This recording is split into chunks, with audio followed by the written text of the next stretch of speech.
We are very, very close. This plus the wind, I just don't know if this is going to work.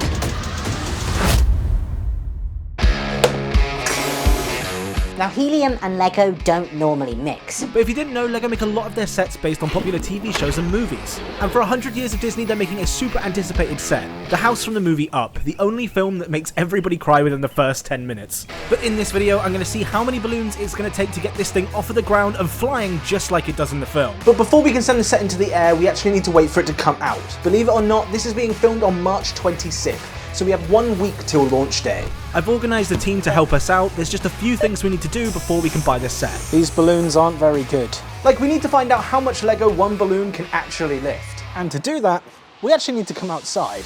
And today's test pilot will be this minifigure. If you ask me, he looks really excited to go up. Now it's just a case of seeing whether this balloon can lift up this minifig. All right, I'll just tie him on and, oh. Bye. Oh, that was unexpected. But with knowledge that one balloon could easily lift a single minifigure, I thought the best way to test the balloon's strength would be to add 1x4s one by one until the balloon stopped flying. 2 1x4s. Nope, still really wanting to fly away. Now normally when you go into a balloon shop, you see most helium balloons come with a weight to stop them flying away. Now you may be asking, one of these weights does stop a balloon, so why not just measure the weight? But I want to find the exact number of bricks it takes to get one balloon to just stop floating. 4 1x4s. Nope, 5 1x4s. The wind is pretty bad, but the balloon is like still wanting to go up. This will be 6 1x4s.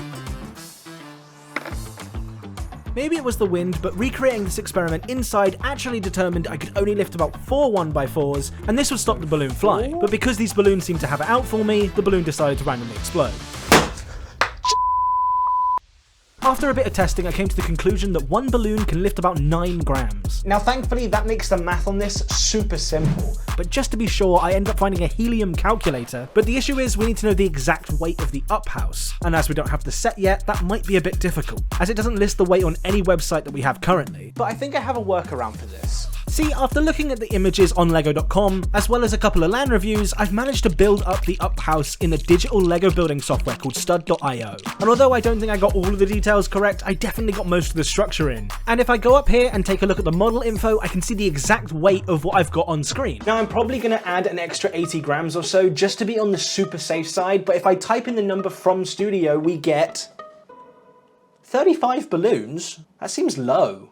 Now even though that balloon count seems relatively low, the math does check out. If one balloon can carry 9 grams, then 35 balloons can easily do 300 grams, which is what Studio thinks the weight of the Up house is roughly. And now that we know all of the things we're going to need, the only thing to do is go out and get some supplies.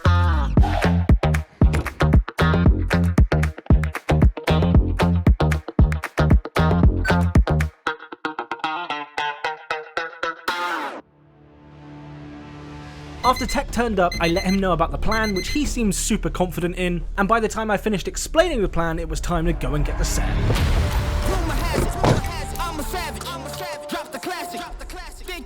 When scouting for the set, we actually went out to one of the local toy stores, as we didn't have time to go all the way to the Lego store. Remember, Lego doesn't come pre-assembled. We still have to build this thing, which even though it's a small set, is still going to take time. When building up the set in real life, we noticed thankfully that it was very similar to the Studio model I had made earlier in the month. This meant the set was very similar to the predicted weight, which I had already bought enough materials for. It was just good to know that weight didn't seem like it was going to be an issue. But as we kept building, one problem did seem to stand out. Now I don't think the Lego designers ever intended for somebody to actually try this with the set, mainly because the attachment point for the balloons just isn't going to cut it. That and the build itself I don't feel is strong enough. The main thing we need to do is work out how to make the house stronger, as well as working out how we're going to tie the balloons to the house. But while me and Tech figure out that, here's a few words from our sponsor, BetterHelp. Now Lego can be super therapeutic, but sometimes we actually need to speak to a person. In comes BetterHelp, the world's largest therapy service that's 100% online. With BetterHelp, you can tap into a wide network of over 30,000 licensed and experienced therapists who can help you with a wide range of issues. To get started, you just need to answer a few questions about your needs and preferences for therapy. That way, BetterHelp can match you with the right therapist from their network. Then you can speak to your therapist however you feel comfortable, whether that's via text, chat, phone, or video call. You can message your therapist whenever you like and schedule in live sessions whenever it's convenient for you. And if you don't click with your therapist for whatever reason, you can change therapists with no additional charge.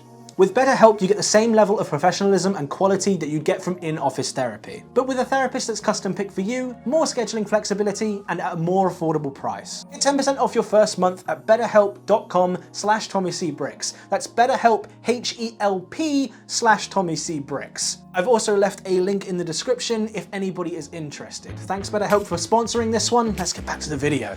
Now, as we're driving to the field, I'll let you know the plan we came up with. For starters, we've reinforced the up house, adding pieces on the inside that should make the walls a lot more sturdy. Secondly, we've added this Technic frame on the outside of the chimney that gives us a secure point of attachment for the ring that we're going to use to attach the balloons to the house. This, as well as 2 safety lines, one for me and Tech to bring it back in, and one for steering to keep it in the field that we're in. And we should be golden to get this thing in the air. When we got to the field, we noticed it was very windy.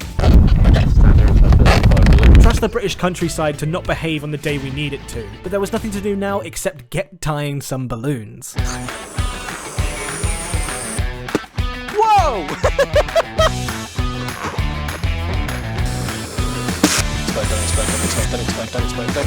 Don't explode. Turns out filling up over 20 balloons took some time. Considerably more time than I thought it was going to take. But the more and more balloons we added, the more and more our confidence grew of seeing this Lego set fly through the air. But after a mishap...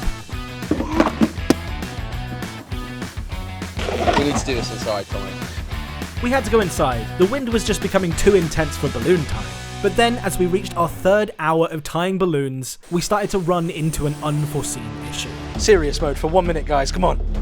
We'll try it after this balloon, and we'll see if it goes up. That saves all of those balloons in case it doesn't. We had gone past the 35 balloon mark that the calculator had predicted would be enough to get this thing off of the ground, and although the house was close, it was nowhere near majestically flying through the air like our minifig did earlier. It's one thing to go. The plan was beginning to crumble. I had overbought some balloons just in case this wasn't enough, but with the balloon pile getting smaller, I could see that everybody around me was starting to get worried that this thing wasn't gonna happen. I gave you 3. I put 3 there. I don't know where they've gone. It's not enough. This plus the wind, I just don't know if this is gonna work. And then the inevitable happened. We only have 1 balloon left. Oh, It was time to panic. We didn't have another go at this. We had used all our balloons, and we still had plenty of helium. But redoing all of these balloons another day just wasn't an option. And it turns out, we were at the field a lot longer than we thought. With the sun scheduled to set pretty soon, we needed to find some balloons. Driving around, it seemed hopeless. It was late on a Sunday, and there was no sign of a party shop in sight. But then just as we thought we were out of luck, we tried this local shop, which turned out to actually have some balloons we could buy, but now it was a race against time. The sun was basically setting, so we had to floor it back to the field, and with one last push and with tired hands, we are very, very close. we had just enough balloons to get the up house to fly.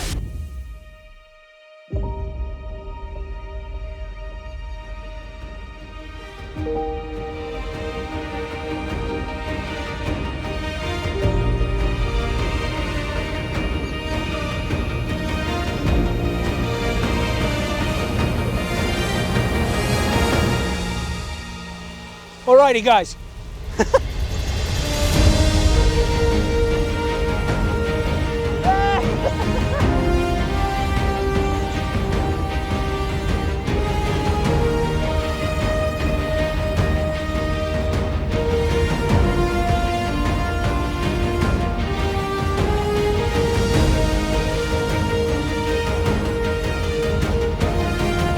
It's in the sky.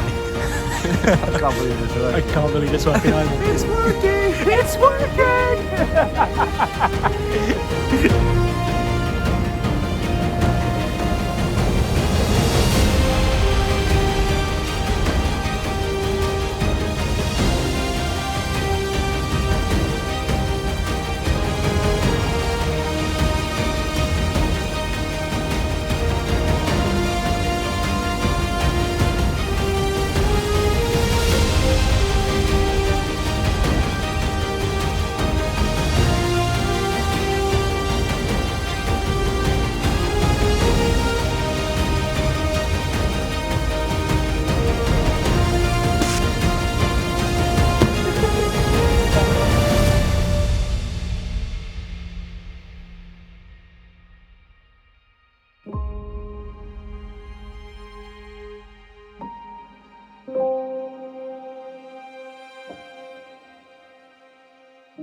Thank you.